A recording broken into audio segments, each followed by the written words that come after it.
अज बाहे अंदर यार फलस्तीन बरे थो, अज बाहे अंदर यार फलस्तीन बरे थो।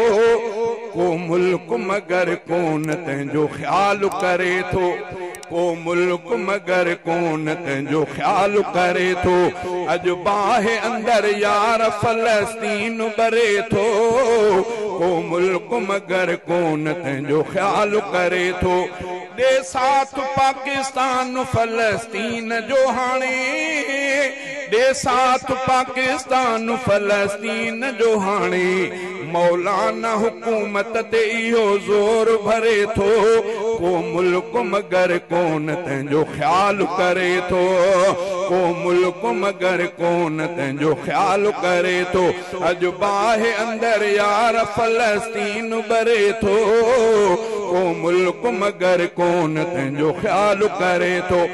यहूदिन जो हिंदुस्तान जॾहिं साथ ॾिनो आ, यहूदिन जो हिंदुस्तान जॾहिं साथ ॾिनो आ, यहूदिन जो हिंदुस्तान जॾहिं साथ ॾिनो आ। ही कंहिंखां अदा पोइ पाकिस्तान डरे थो, ही कंहिंखां अदा पोइ पाकिस्तान डरे थो। को मुल्क मगर कोन तुंहिंजो ख्याल करे थो।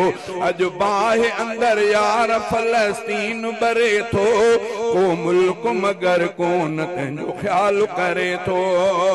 मौलाना फलस्तीन जो आवाज बणियो आ, मौलाना फलस्तीन जो आवाज बणियो आ।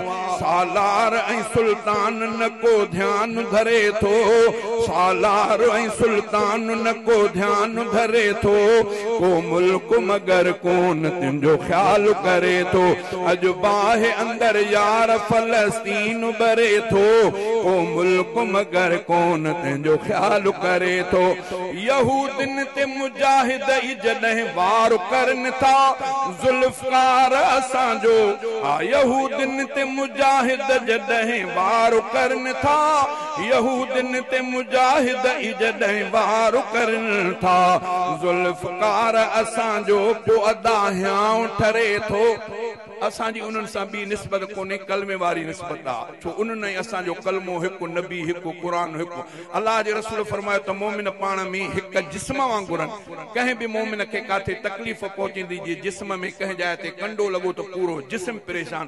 असां उन कलमे जे सदके उन्हनि सां साथ ॾियूं था। अलाह खां दुआ आहे त अलाह ताला सम्झ अता फरमाए।